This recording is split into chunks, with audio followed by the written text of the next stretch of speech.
Also the gang division, our federal partners, FBI, state partner DPS, and ATF. Everybody took a role in this investigation. We stood here a little bit, I think a month ago, maybe a day or two, and made a promise that we would get the individuals or the individual that's responsible for the murder of Takeoff in custody. So yesterday evening, we arrested Patrick Xavier Brown, 33 years old. He was charged with the murder of Takeoff. You don't play basketball, just saw me play basketball. Don't play like that, bro. I've been hurt somebody, bro. No.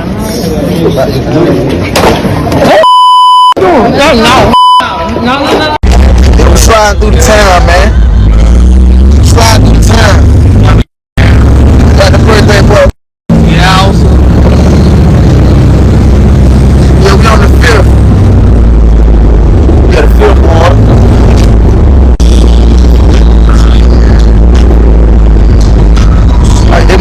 I got one for you now. I got a 6-1 coming home.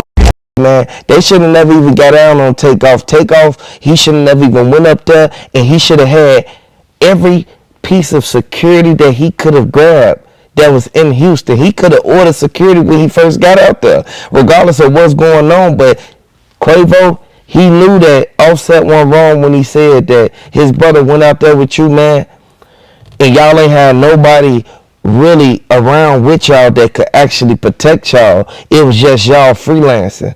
Regardless of what's going on, they gonna do what they gotta do, because J. Prince Jr., he gonna make sure his name get clear out of everything. HPD, they don't play no games. They solve every case that come across their desk.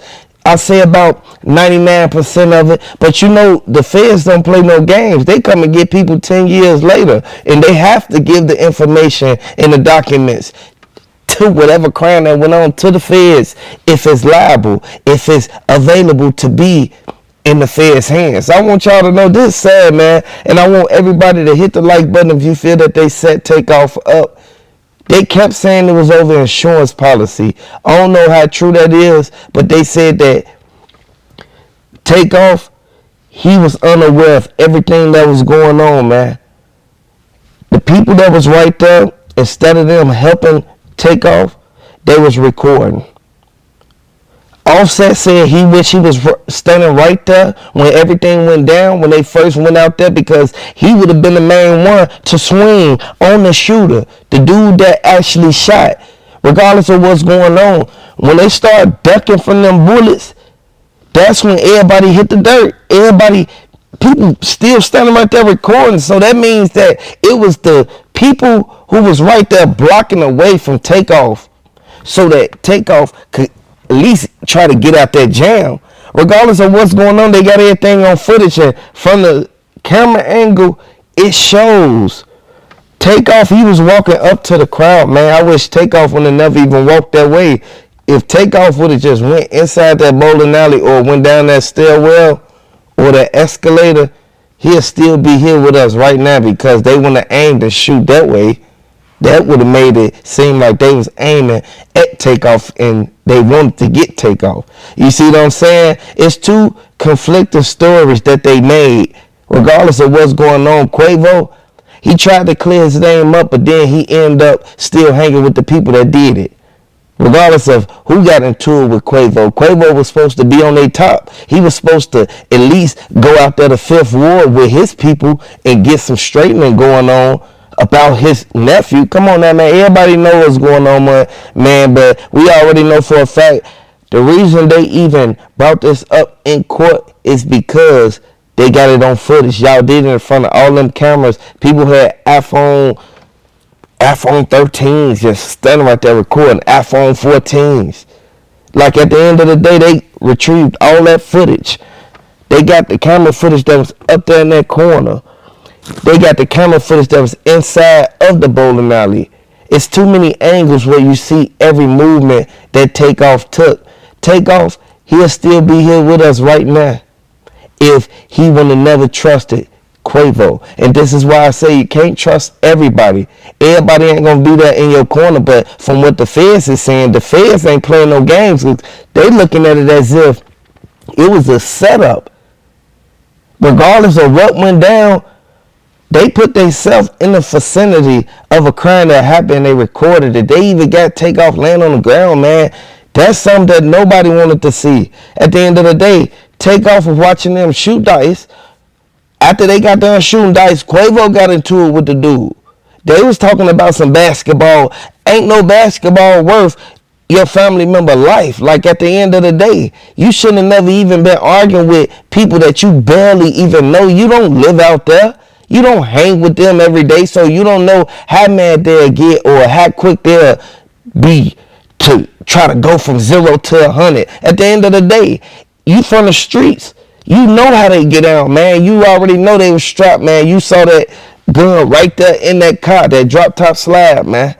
They said that Jazz Prince was the one that dropped him off. And while they was in the car, Quavo, he picked it up, put his fingerprints all over it. Like, come on now, man. You should have never even involved yourself with this type of stuff. You a rapper, man. You should have never even been in this type of lifestyle, man.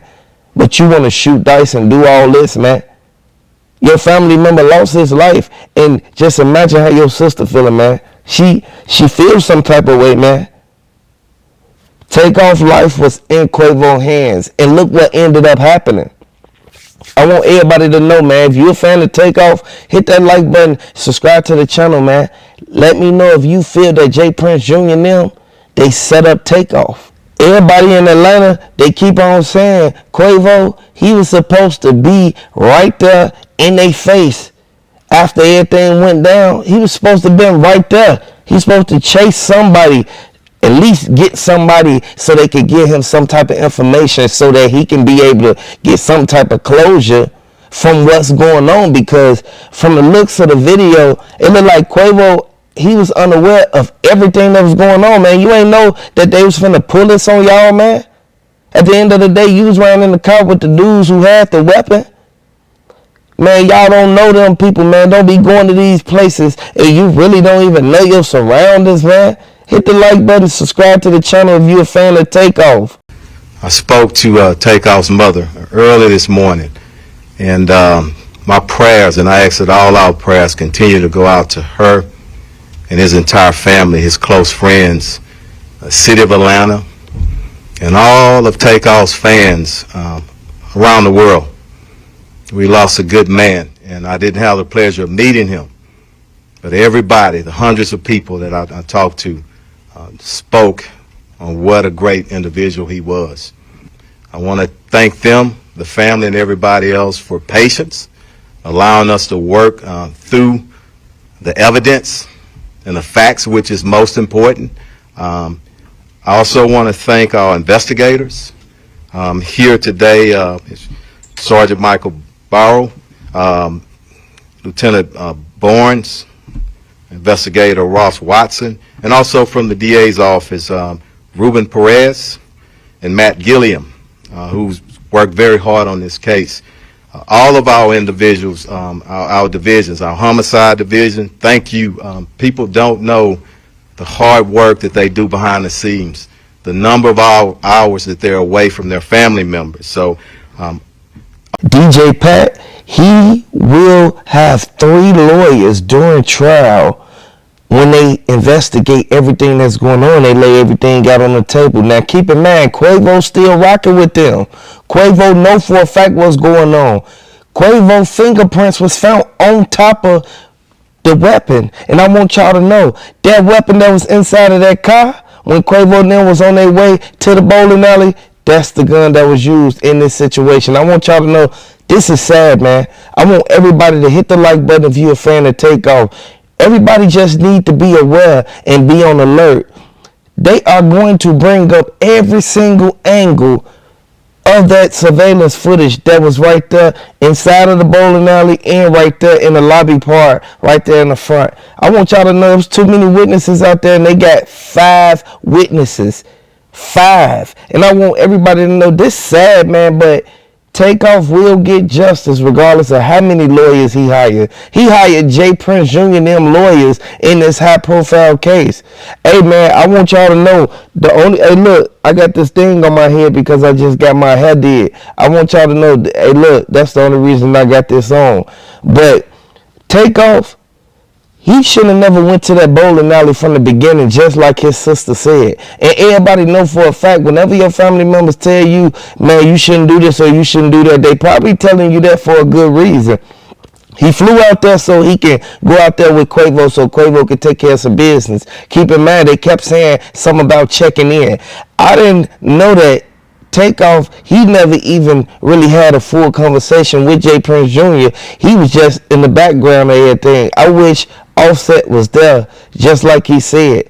And everybody from Atlanta, they keep on mentioning, why is Quavo even in the vicinity with the people that did that to Takeoff? Like, why is Takeoff, like, why is his murder not even getting solved as quick as possible? Like, y'all know who did it. Y'all know who was around. Y'all was with the people from Fifth Ward. They said, look, Cam, he was the one that did it.